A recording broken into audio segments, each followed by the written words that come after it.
Alors aujourd'hui, nous allons faire le Daf Lamed Dalet, Masechet Yoma dans Yerushalmi. Première ligne, Halakha Dalet, Matnitin. Bekevesh Osin Lo Mipene Ababliyim. On faisait au Kohen. En général, c'est un Kohen, comme on l'a vu, qui allait envoyer, prendre le Seher Mishtalech, l'envoyer donc la Azazel, dans le souk là-bas, pour le faire dégringoler. Alors, Kevesh Osin Lo, on lui faisait un Kevesh. On verra dans la balade deux explications, de quoi il s'agit exactement. À cause des Babliim, Shayom Metalshin Besaro, qu'il lui a arraché les cheveux, quand il est les cheveux du bonhomme lui-même, pour lui dire, prends vite et sors, prends et sors. Dépêche-toi, autrement dit. Yokrei Yerushalayim, Ayu Melavin Oto Atsuka Rishona. Les gens apportant Yerushalayim l'accompagnaient jusqu'à la première soukha, et il y avait 10 soukot. Il y avait 10 soukot de Yerushalayim jusqu'à cette falaise-là. Tishaim Ris, éloigné donc distant en tout, une distance de 90 ris, qui correspond à Shiva Omer Sadechol 1000. 7,5 ris pour chaque 1000. En tout, il y avait donc 12 000. Alcool, donc il y avait 12 000 et 10 soukot. Chaque soukha est éloigné de l'autre d'un 1000. Un 1000, c'est 2000 amot. Ça correspond à peu près 1 kilomètre. Et donc, de la dernière soukha jusqu'au souk, il y avait, selon le Tana de la Mishnah, il y avait 2000. Alors, alcool, soukha, soukha, molimlo, alemazon, alemaim. Sur chaque soukha, il y avait des gens. Donc, depuis Yerushalayim, il y avait 10 soukot, puis il y avait au bout le souk. À chaque soukha, il y avait des gens. Donc, depuis la veille de Yom Kippour, ils étaient installés là-bas pour accueillir donc le Seher Mishtalech et le Ishaiti, d'accord, il lui proposait de quoi manger, boire si c'était nécessaire. Et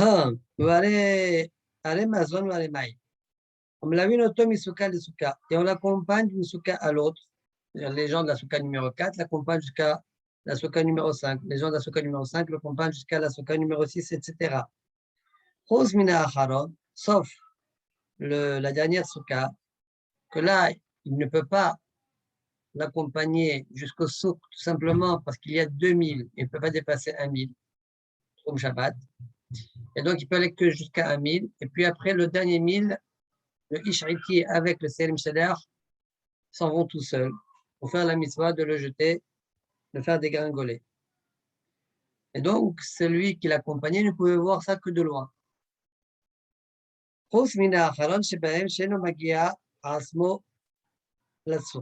Et là, on met Merachok, Melohet Maasa. Il se tient loin et il voit ses actions.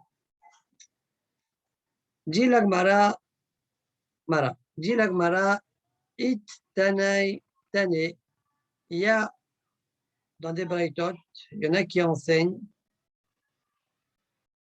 Ouais, quand on a dit la Mishnah, le Kevesh Osin Lo, il y en a qui enseignent Kevesh Gufo et Tanei Tane Kevesh Mamash.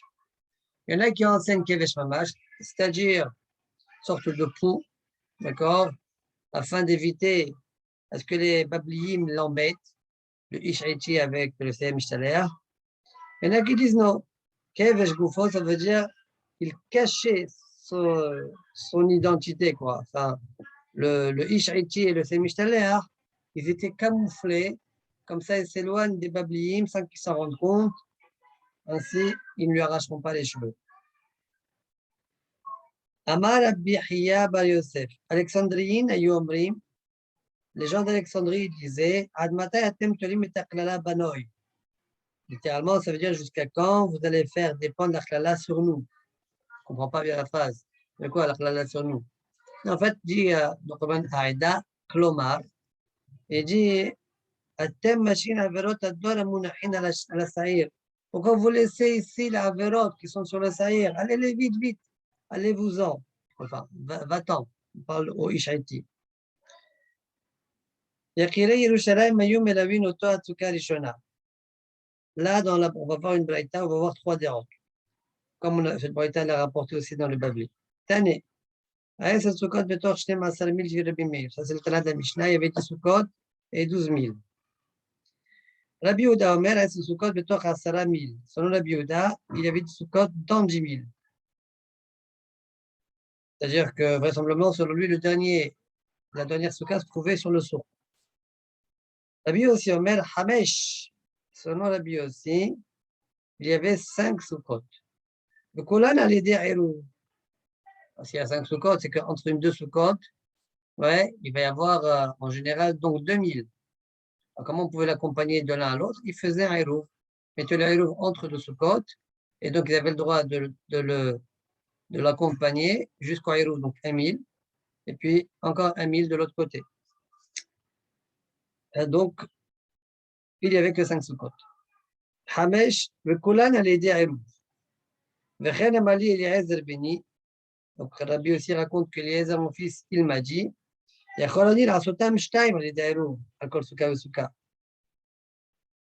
m'a posé la question, il a dit, si tu utilises le Hérouv, eh bien, tu peux même faire que 2 Sukkot, tu n'as même pas besoin de 5 Sukkot. Pourquoi? Eh bien, tu fais une Soukha éloignée de 4000 par rapport au Shalaim, l'autre éloignée de 4000 par rapport à la Soukha numéro 1. D'accord? Donc, ça fait 4 et 4, il reste 2. Et comment? Et 2 jusqu'au souk. C'est 10 000 lui aussi. Selon lui aussi, c'est 10 000. Alors, pourquoi ça marche avec un Hérouv? La Soukha numéro 1, il y a des gens qui vont l'accompagner, qui vont partir vers Yerushalayim, et d'autres qui vont l'accompagner vers la Soukha numéro 2. Mais comme il y a 4000 entre les deux, ils pourront l'accompagner que la moitié du chemin, à 2000, en mettant le Hérouv après 1000 de la Soukha. La même chose vers Yerushalayim, ils mettront le Hérouv ouais, à 1000, et donc ils vont pouvoir l'accompagner 2000. Les gens de Yerushalayim aussi mettront un Hérouv à 1000, donc ils pourront l'accompagner 2000. Donc ça fait 2000 plus 2000, ça fait 4000, ainsi de suite. D'accord? Bon. Continue la Gemara, le rapport à Mishnah, Omer lo, ou Omrim lo, Arim Bazon ou Aremaï. Pourquoi on lui dit ça? Voilà du pain et de l'eau, les Yafot et Koho. Pour lui donner de la force, pour l'encourager. Quelqu'un qui n'a pas de salauds, il a moins envie de manger. Lama, Sheni Serara Ta'ev. Pourquoi on lui dit ça?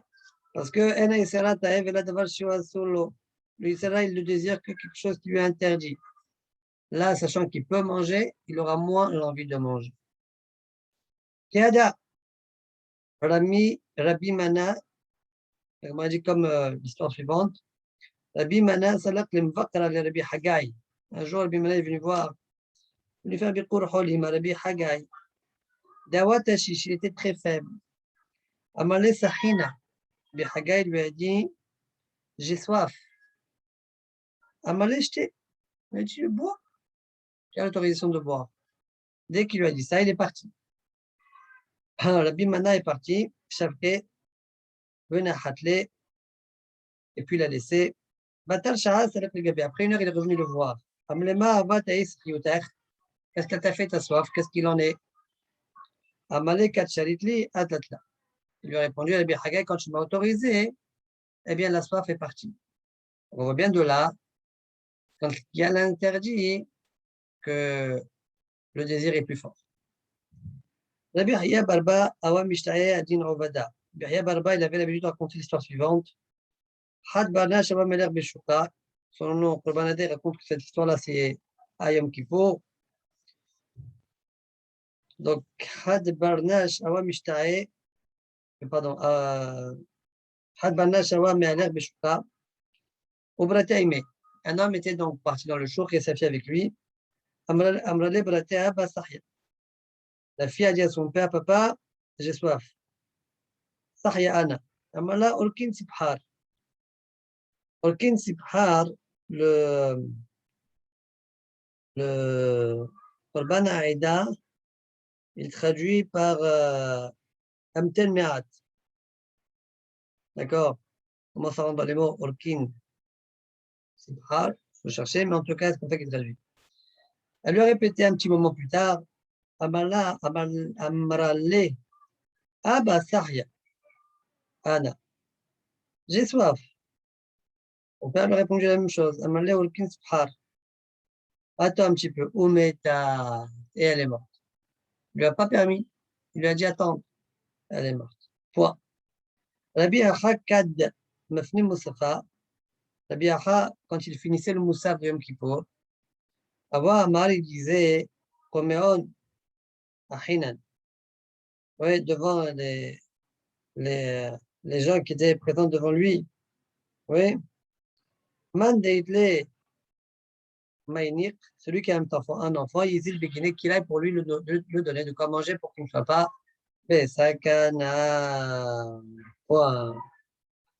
De là, on voit qu'après Moussaf, déjà, ça commence déjà à devenir un peu plus difficile. Donc, ne pas rentrer les enfants de ce genre de sakana, on doit se lever pour les nourrir. Matnitin, alachahe. Maya Ose, qu'est-ce qu'il faisait donc le Ishaïti? Alak Lachon Shazaorit, Hesur Kachal Besela ou Hesur Kachal Ben Karnao. Il coupait ce fameux tissu, on va dire, cette langue rouge, et il attachait une partie dans le Sela et une partie entre les cornes du Saïr. Le Dorfola Harab, il le faisait basculer par l'arrière. Il dégringolait. Il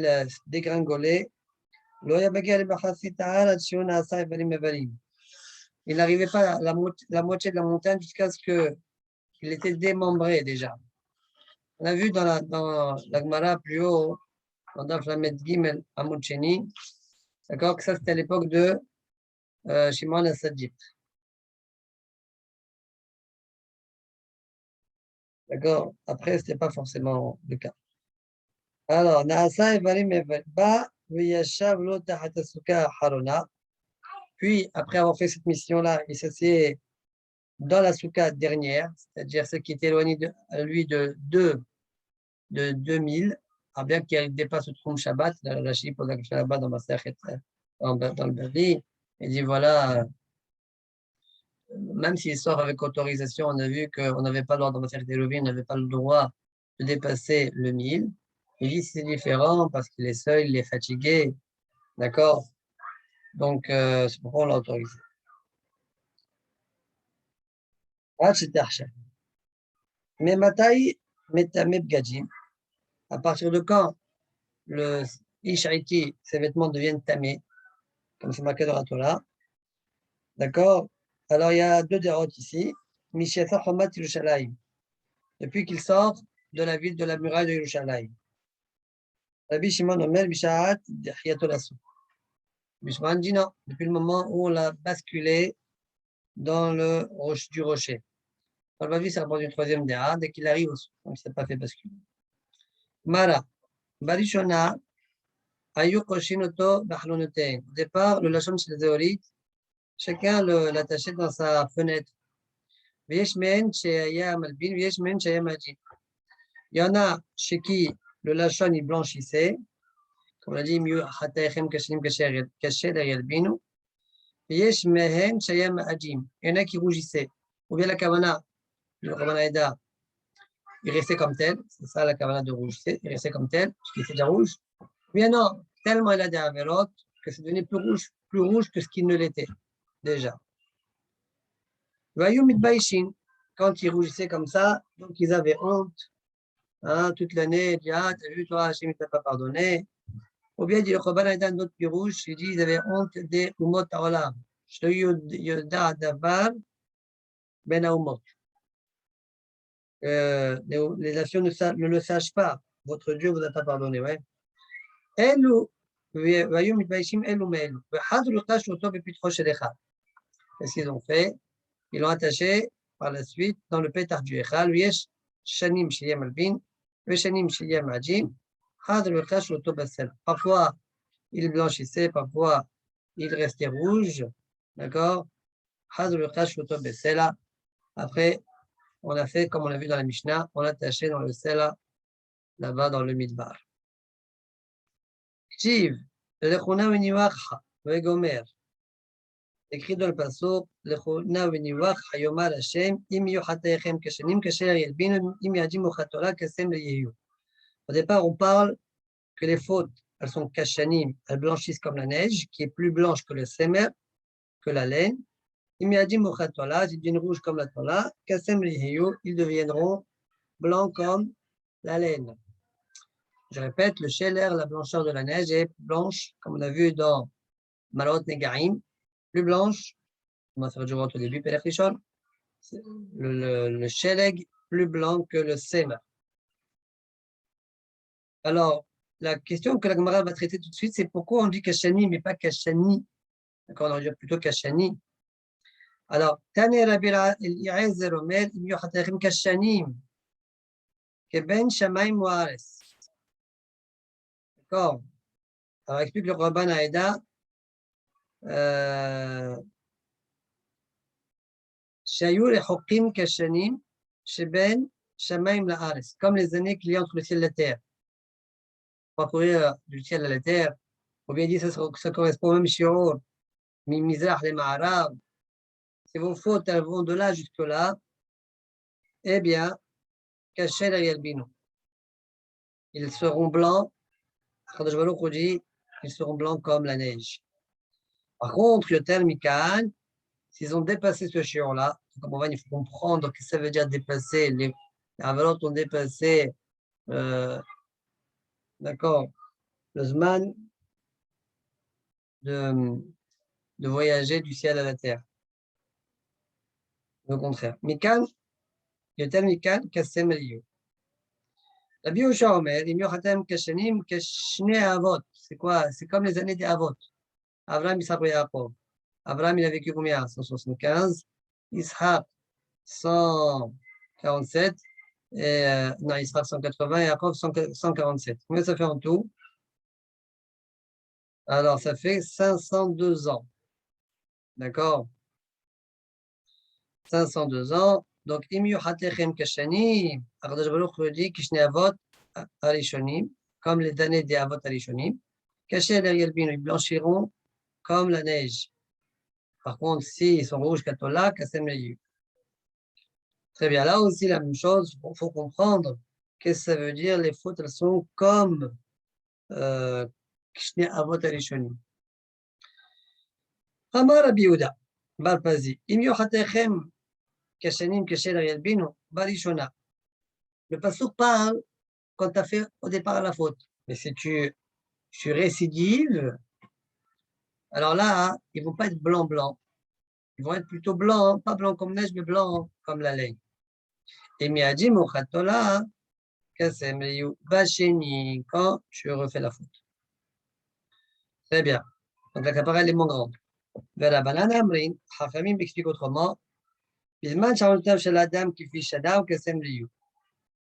Il faut plutôt dire le contraire, qui fit shadav kasher yelbinu. Il est tellement qu'un kasem leyu. Comme ça, il dit le Rabban Aïda. Et c'est quoi la kavana? On a vu cette numéro plus haut. C'est un homme, lorsqu'il fait des avérotes. Alors, il y a des avérotes qui sont normales par rapport à son âge, d'autres qui sont anormales par rapport à son âge. Par exemple, un jeune qui court derrière les délices du monde, bon, ça se comprend. Mais un vieux, ça se comprend moins. Un vieux, il est plus à la recherche du kavod. Un jeune, moins. Alors, si maintenant, chacun il fait ses avérotes normaux, entre guillemets, alors là, ces fautes-là, elles sont pardonnées cachées là.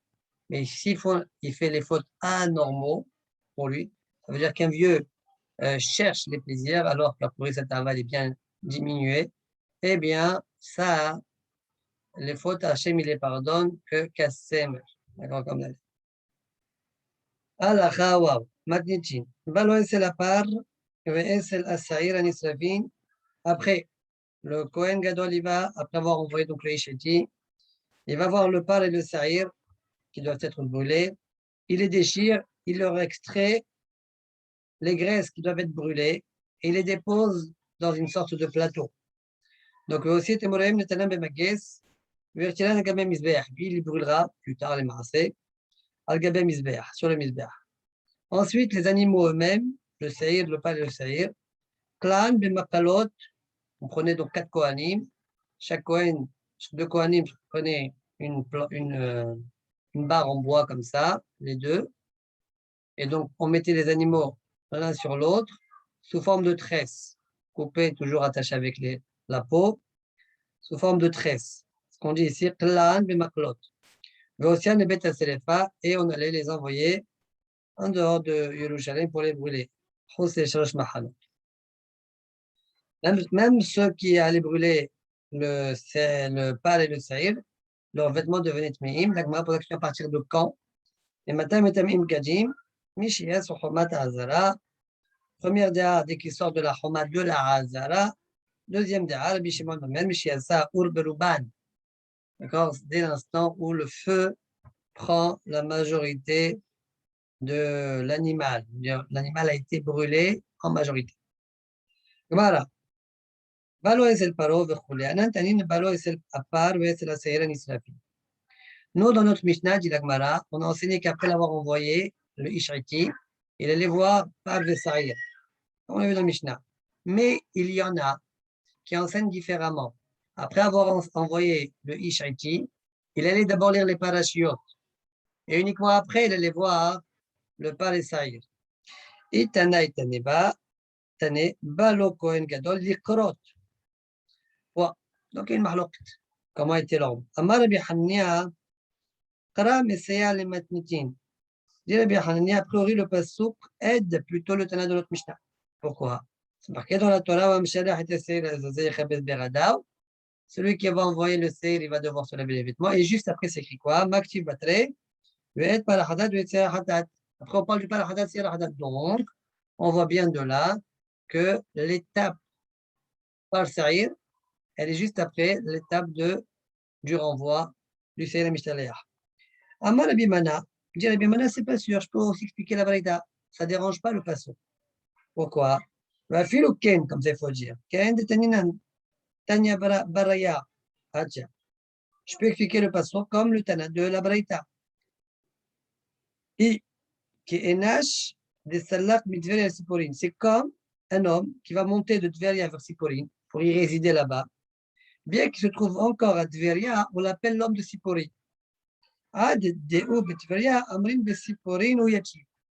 D'accord? Et donc, dit le Chabar Naïda, la même chose chez nous.